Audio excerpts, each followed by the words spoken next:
अस्सलाम वालेकुम नाज़रीन, आप इस वक्त देख रहे हैं रोशन टीवी इंटरनेशनल। मैं हूं नसीर जर्मनी के स्टूडियो से। पाकिस्तान की सियासी बदलती हुई सूरत हाल पर और इंतहाई तशवीशनाक जो कराची के हालात हो रहे हैं, पूरे पाकिस्तान जो है हाई अलर्ट है, रेड अलर्ट दे दिया गया है बाज़ जगहों पे।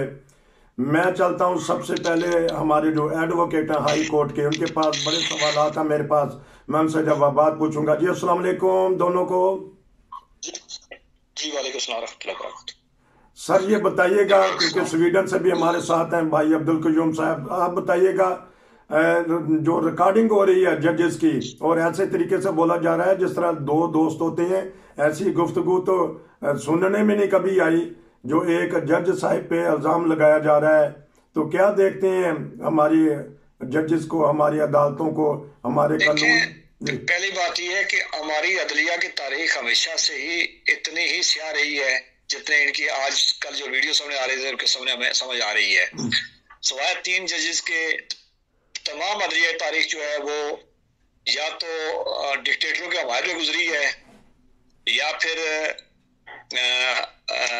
एक मखसूस टोले के लिए उनकी गुजरी है। करप्शन तो हमेशा से रही है, जजों के सिलेक्शन के लिए मामला भी रहे हैं। जहां तक तल्ला का परवेज़ला एक बदतरीन करप्ट तरीन हुक्मरान रहा भी है और वो है भी है। और उसके मज़ार अल नकवी ये वो जज हैं कि जिन पे इल्जाम है अभी के इनकी ऑडियो आई है। आपको याद होगा हर जज अपनी जब वो हाथ छोड़ के बाहर फैसला करता है, इसका मतलब कहीं ना कहीं उसका मुफाद होता है। इल्ताफ हुसैन ने लंदन में तकरीर की, कराची का लीडर था, पंजाब के अंदर लाहौर में बैठ के इसने उसकी तकरीर को बैन किया था, यानी आउट ऑफ जुरिसडिक्शन जाके। वो जो शरफ पे जो स्टेट सरकार का फैसला था उसको इसने अंडू किया था। उसके बाद जिस तरह परवेज़ला से वो बात कर रहा है और वो बंदा उसका पहुंच चुका है, आज एक नई आ चुकी है वो जसमीन राशिद की, और गुलाम डोगर जो लाहौर का जो है वो था उसकी भी आ चुकी है। तो ये सारा निजाम जो है वो नंगा आना शुरू हो गया है। ये सारा जो है वो सारा खुल के अवाम के सामने आना शुरू हो गया है। ये गंद था, हमेशा से रहा है, इसमें कोई बेलाम बगाला बहुत कल जिस मतलब कयूं मर गया उसकी ऑडियो शहबाज शरीफ वाली सारी दुनिया ने सुनी हुई है। तो ये सारे बैठे हुए, जिस तरह पिछले साल जिस तरह 3-4 माह पुरानी बात है, जब आपको याद होगा कि जब सुप्रीम कोर्ट ने नई जजेस की अपॉइंटमेंट की कोशिश की थी, एलिवेशन की कोशिश की थी, आपको याद होगा कि छुट्टियों में चीफ जस्टिस बुला के। तो ये सारा निजाम ऐसे ही है। 4 जज बैठे हुए हैं, उनका जहन एक वो एक पार्टी के लिए करते हैं, 4 दूसरे के इन्होंने को तकसीम किया हुआ है। 16-17 जज हैं जो वो बैठे हुए हैं। तो सारा निजाम ऐसे ही चलता है। तो जज करप्शन की जड़ रही है सारी अदालतें। मैं चलूंगा स्वीडन, उनसे पता करूंगा हमारी सिक्योरिटी जो फोर्सेस हैं उनको चुन चुन के, हमारे जो फूल हैं, हमारे जवानों को, हमारे जो रेंजर्स को, हमारी पुलिस को मारा जा रहा है। दहशतगर्द इतने ताकतवर बन गए हैं कि पुलिस के हेडक्वार्टर में घुस जाते हैं और लापरवाही यकीनन हुई है। क्या देखते हैं, दुश्मन ताकतवर है या रियासत पाकिस्तान ताकतवर है? जी देखिए नसीर साहब, मैं जैसे हमारे भाई एडवोकेट साहब ने बोला जजों के बारे में, मैं एक फिक्रा दोहराऊंगा। पाकिस्तान 75 साल से नहीं चला। उसमें जो जजेस होते हैं, यूरोप का ये कंसेप्ट है कि जजेस एक बुराई के खिलाफ बहुत बड़ा बंद होता है, पुल होता है, वो आगे खड़े हो जाते हैं। जितना आप जुर्म करेंगे जजेस उसको रोक लेंगे, जजेस उसको सजा दे देंगे। और वो चूंकि करप्ट नहीं होते, वो किसी की पैदावार नहीं होते, वो किसी के रिश्तेदारी मानते ही नहीं यहाँ पे किसी को, वो सिर्फ जज होते हैं और कानून को पकड़ के फैसला दे देते हैं, चाहे उनके अपने खानदान के खिलाफ हो या अपनी बीवी या बच्चों के खिलाफ हो, वो फैसला दयानदारी देते हैं। इसी वजह से यूरोप या तरक्की याफ्ता ममालिक तरक्की कर गए। पाकिस्तान 75 साल से नहीं चला क्योंकि वहां पे हर बंदा बिका हुआ है। तो सल्तनत जो रियासत है वो तो एक नाम है ना, सिर्फ पाकिस्तान। तो पाकिस्तान को चलाने वाले तो लोग हैं। तो वहां पे अगर लोग ही बिके होंगे तो कोई भी मुल्क इस किस्म की सिचुएशन से नहीं गुजरा जिस तरह भी पाकिस्तान गुजरा है। और पाकिस्तान कभी तरक्की नहीं करेगा। 100 साल और लगे रहे, पाकिस्तान नहीं मूव फॉरवर्ड करेगा अगर आपके जजेस दयानतदार हो जाए, इतने दयानतदार हो जाए कि किसी को भी ना बख्शें। अच्छा, दूसरी आ गई अभी टेररिज्म की बात। देखिए टेररिज्म जो है ये मुल्क के अंदर हो रही है जनाब नसीर साहब। ये मुल्क के अंदर टेररिज्म क्यों हो रही है? आपकी बॉर्डरों के ऊपर तो पंजाब की फौज बहुत दयानतदारी के साथ बैठी हुई है, किसी की जरूरत नहीं कि 1 इंच भी पाकिस्तान की जमीन के अंदर आ जाए। लेकिन ये जो अंदर टेररिज्म हो रही है ये अपने लोगों की पैदावार है, और इसका जो सोर्स ऑफ जो होता है प्रोडक्शन, ये मुल्लाइज्म है। ये मुल्लाइज्म जो है, इन्होंने अपने अपने फिरके बना के अपनी अपनी फौजें तैयार की, टेररिस्ट पैदा किए। आपको अच्छी तरह याद होगा कि ये जो तालिबान बने थे, ये तालिबान का जो बड़ा सरबराह है मौलाना फजल रहमान, जिसको हम कहते हैं मौलाना तो अल्लाह होता है, लेकिन इसने अपने नाम पे लगाए हुए है। तो ये इसकी पैदावार थी, और कुछ इसके साथ इसके और आवारी थे। इन्होंने लाखों दुनिया को ट्रेनिंग दिलवाई, पैसा दिया और अपने घरों में छुपा के रखा। और आज भी आपको बोले कि ये फजल रहमान के जो फौज है, अपनी इसलिए फौज बनाई हुई है, उससे बाकायदा गार्ड ऑफ ऑनर लेता है, परेडें करवाता है। और किसी आपके इदारे जनाब नसीर साहब बड़ा एक फिक्र में इस्तेमाल करने वाला हूँ। देखिए, कहते हैं जब इंसान का जिस्म मर जाता है ना, तो उसको जिधर मर्जी काट लो। आज पाकिस्तान उस सिचुएशन में है, उसके कान नाक पाँव जिधर से मर्जी काट लो, उसको असर ही नहीं हो रहा। अदारे आपके ये कान नाक पैर होते हैं और वो बोल नहीं रहे। तो ये सब कुछ पाकिस्तान में इसी वजह से हो रहा है। आपके पास इतनी बड़ी फौज है, आपके पास पुलिस है, आपके पास रेंजर्स है, आपके पास पता नहीं क्या क्या है। 1 मिलियन से ज्यादा आपकी एक्टिव फौज है, और 1 मिलियन से ज्यादा आपकी जिसको कहते हैं फौज नंबर 2, वो लाइन नंबर 2 जो रिटायर होते हैं, वो भी मौजूद है। क्यों टेररिज्म हो रही है? इसका एक मैं भी सवाल करता हूं, और आपके सवाल का जवाब अदारे दें कि पाकिस्तान के अंदर क्यों टेररिज्म हो रही है। पाकिस्तान के अंदर क्यों टेररिज्म हो रही है? लेकिन ये मुल्लाइज्म और फिरका वारियत उन्हीं की पाली हुई है, जिनके पास 17 लाख एक्टिव फौज है, और जिनके पास 4 से 5 मिलियन जो है रिटायर्ड फौजी हैं, और दूसरा 1 मिलियन से ज्यादा उनके पास नीम फौजी इदारे हैं। ये उन्हीं की फ्रेंचाइज पाली हुई है। अभी हमने पिछले प्रोग्राम में बात की थी कि इस्लामाबाद के अंदर से बैठ के फतवे दिए कि इनकी हमायत में फौजी और इनको मारना जायज है। उसके बाद आज जो है वो ज़ियारत में एक औरत पकड़ी गई है, खुद का एक बमबार पकड़ी गई है। आपने पिछले हफ्ते देखा, आपने कराची के अंदर एक मजहबी जमात की इबादतगाहों पर दिन को हमले किए गए, और यही आईजी कह रहा था कि जी हम इनको सिक्योरिटी नहीं मुहैया कर सकते। तुम अगर लोगों को सिक्योरिटी मुहैया कर सकते, अपनी सिक्योरिटी तो करके देखते दिखाते भाई, तुम्हारे घर में तुम्हें घुस के उन्होंने मारा है। इसी तरह पंजाब के अंदर जो हुआ, इस परवेज़ की बात कर रहे हैं कि जिस तरह कर रहा था, ये सारे जो ये पाले हुए इनके सियासतदान में इदारों के पाले हुए टाउट हैं, ये दहशतगर्द भी इनके अपने पाले हुए हैं, और ये फिरका बोलवी भी इनके पाले हुए हैं।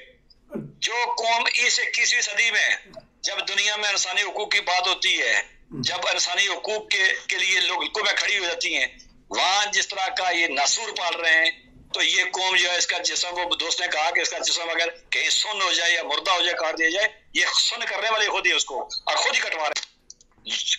2 तरह के दहशतगर्द, एक वो सॉफ्ट टारगेट वाले जो दिन दिहाड़े लोगों के इबादतों पे हमला करते हैं, चर्च हो, गुरुद्वारा हो, मस्जिद हो, मंदिर हो, किसी की इबादत का हो, एक वो दहशतगर्द हैं। एक दूसरे हार्डकोर जो है कि जो बम धमाका, एक तो छीनी हथौड़ा लेके घुसने वाले भी हैं, दोनों एक तरह के दहशतगर्द हैं। दोनों के अपने पास की बात है, और यहीं से इनकी ट्रेनिंग होकर आगे जाती है। अगर इस मुल्क के लिए किसी ने करना है तो मेरे ख्याल में वक्त ओवर हो चुका है। मैंने समझा कि अब इनके पास कुछ करने को रहा है, लेकिन जब करना था, जब नेशनल एक्शन प्लान बना था, इनको रोका जाता। अब दहशतगर्दी दोबारा शुरू हो चुकी है। कराची में PSL मैच थे, वो शुरू हो गई है। आज कोयटा में वारदात हुई है।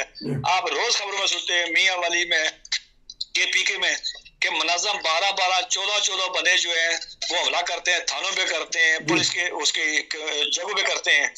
पंजाब के अंदर इबादतगाहों पे हो रहे हैं, सिंध के अंदर इबादतगाहों पे हो गए, इबादतगाहों को चलाया जा रहा है। लेकिन कोई बंदा वज़ीर ख़ारजा पाकिस्तान से बाहर गए वो नहीं बोले, किसी वज़ीर का बयान नहीं आता है, किसी मिशीर का बयान नहीं आता है।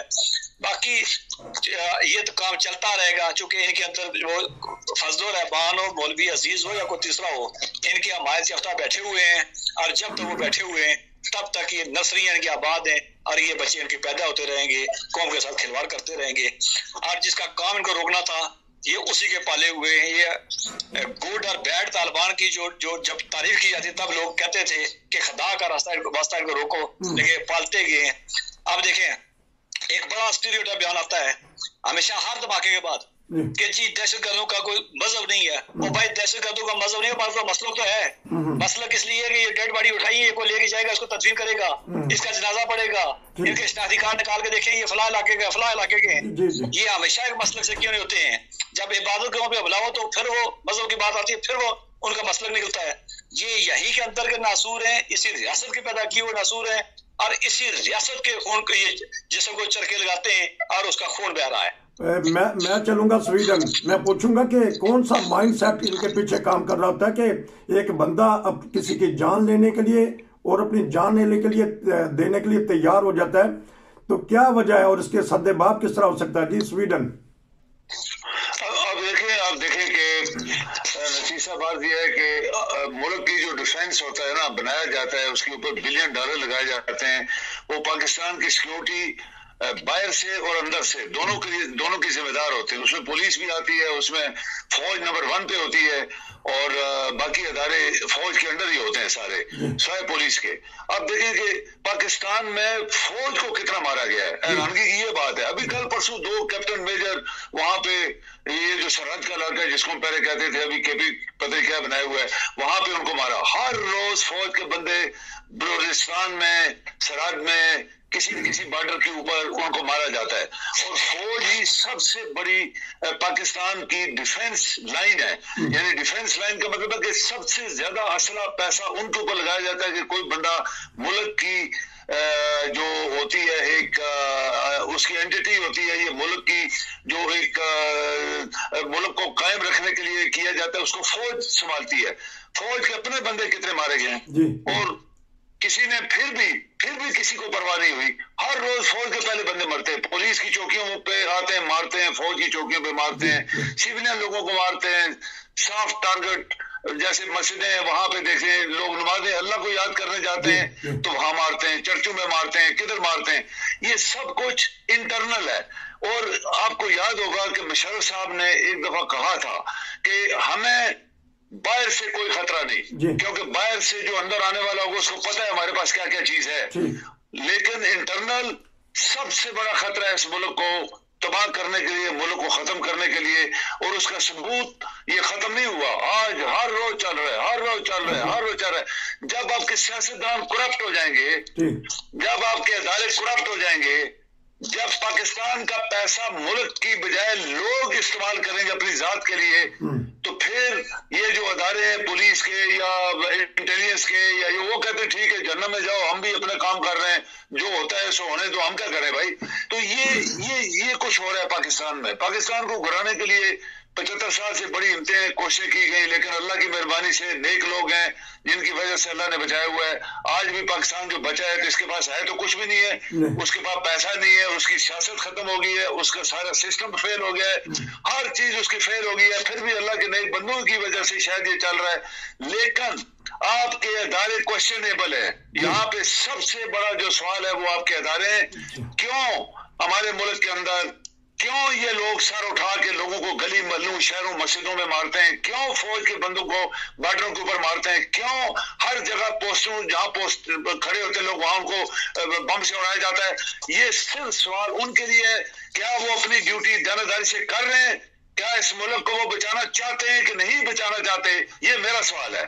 ठीक, अच्छा एक और सवाल, क्योंकि चंद हफ्ते पहले आपने कहा था कि पाकिस्तान डिफॉल्ट हो गया, ख्वाजा आसफ वही बात कह रहे हैं, इस पे बात कीजिएगा, फिर मैं चलता हूं वकील साहब के पास। ये बता दीजिएगा, आपका आखिरी सवाल है जी। स्वीडन जी मुझसे पूछ रहे हैं ना नसीर साहब? हाँ जी, हाँ जी, आपने कहा था कि जी आपसे मैं पूछ रहा हूँ, क्योंकि आपने चंद हफ्ते पहले कहा था कि पाकिस्तान डिफॉल्ट हो चुका है। आज ख्वाजा आसिफ साहब वही बात कर रहे हैं जी। देखिए नसीर साहब, मैं बात ये रिपीट एक दफा नहीं, मैंने 20 दफा रिपीट किया है। ये कई महीनों से, जब से ये आए, इन्होंने 2 महीने के अंदर पाकिस्तान को डिफॉल्ट कर दिया था। इनके पास पैसे जो थे ये खा गए। अगर इमरान कहता है कि मैंने छोड़े थे $23 बिलियन, तो आज आपके पास $3.5 बिलियन है। ये वो फिगर है जो कंफर्म्ड फिगर है आपका। 3.5 बिलियन किधर 23 बिलियन, ये पैसा खा गए। एक वज़ीर आज़म का कोई काम नहीं, रोज जहाज लेके जाता है पाकिस्तान का, जरा 20 बंदे बैठा के 5 स्टार होटल में बैठाते हैं, खाते पीते हैं। आपका वज़ीर खारजा बाहर घूम रहा है, एक जहाज लेके घूम रहा है। आपका जनरल एक जहाज लेके पूरी दुनिया में घूम रहा है। तो पाकिस्तान पैसा क्या कोई सब्जियों की तरह उग रहा है पाकिस्तान के अंदर, या पाकिस्तान के ऊपर पैसा क्या आसमान से गिर रहा है? पाकिस्तान जहां 100 रुपया खर्च होता है वो होना चाहिए, वहां पे 1000 से भी ज्यादा खर्च कर रहे हैं। तो ये तो बहुत महीनों से डिफॉल्ट हो गया। ये छुपा रहे हैं आपको, दुनिया का कोई मुल्क पैसा नहीं दे रहा। नसीर साहब, हर मुल्क ने ना की है कि हम नहीं दे सकते, क्योंकि वो कहते हैं कि यूरोप के अंदर क्या होता है कि यहाँ से 1000 रुपए जहाँ खर्च होता है उसको 500 खर्च करते हैं, 500 बचा लेते हैं। वहां पे 100 खर्च होना होता है, 10,000 खर्च करते हैं। तो पैसा किधर से आएगा? उधार, पाकिस्तान शुरू से उधार से चल रहा है। ये जितना पैसा पाकिस्तान के अंदर पैदा होता है सियासतदान खा गए या आपके अदारे खा गए। उधार से पाकिस्तान कब तक चलेगा? धक्का मारो खड़ा हो जाएगा, धक्का मारो खड़ा हो जाएगा। पाकिस्तान ऑलरेडी डिफॉल्ट हो चुका है। ये अगर ये मिनिस्टर आज कहता है, ये झूठ बोल रहा है, ये 6 महीने से डिफॉल्ट हो चुका है। 6 महीने से डिफॉल्ट हो चुका है।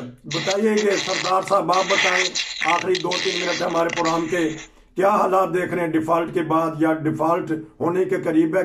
सियासी हालात दुरुस्त नहीं है। मुझसे पूछ रहे हैं जी। और इलेक्शन कमीशन के ऊपर उंगली उठ गई है। इलेक्शन कमीशन और सदर आपस में टकराव हो गया है।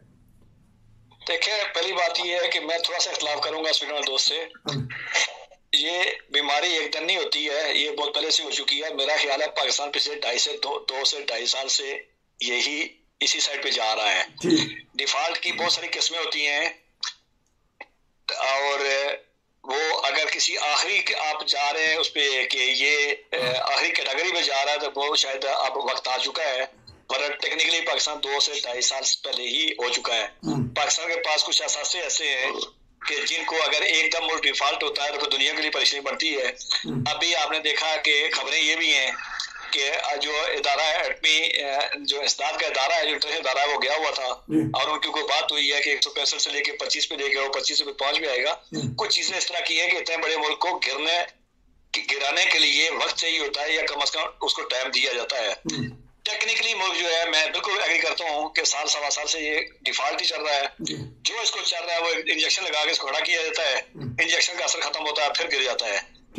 अब ये बात सही है क्या? आप आपके जो है वो एसेट जो है वो उसका ज़र मुबादला जो है वो 3 अरब डॉलर, 3.25 अरब डॉलर तक आपके पास है। दुनिया आपको देने के लिए तैयार नहीं है।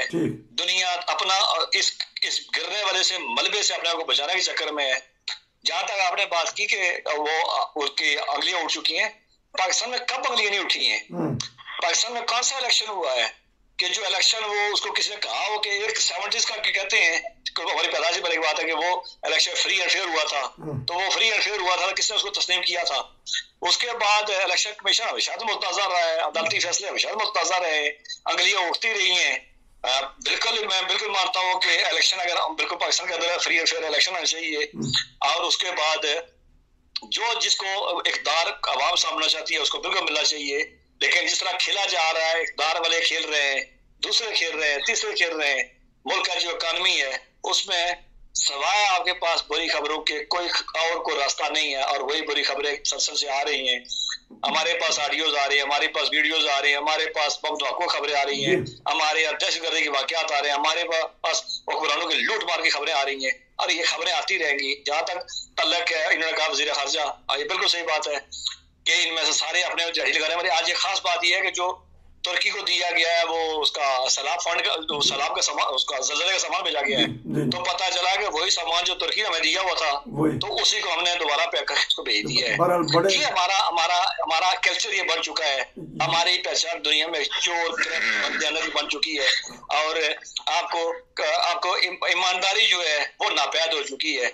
बाकी फिर जब इस तरह के काम होते हैं तो फिर खुदा के फैसले भी देखे जाते हैं, और खुदा क्या करता है वो कौमों के सामने है, तारीख भरी पड़ी है। अल्लाह ताला फजल करम फरमाए। बुरी खबरें आ रही हैं पाकिस्तान से। आप दोनों भाइयों का बहुत शुक्रिया। वक्त हुआ चाहता है, इंशाल्लाह मैं आपसे दोबारा राब्ता करूंगा। नसीर को इजाजत दीजिए।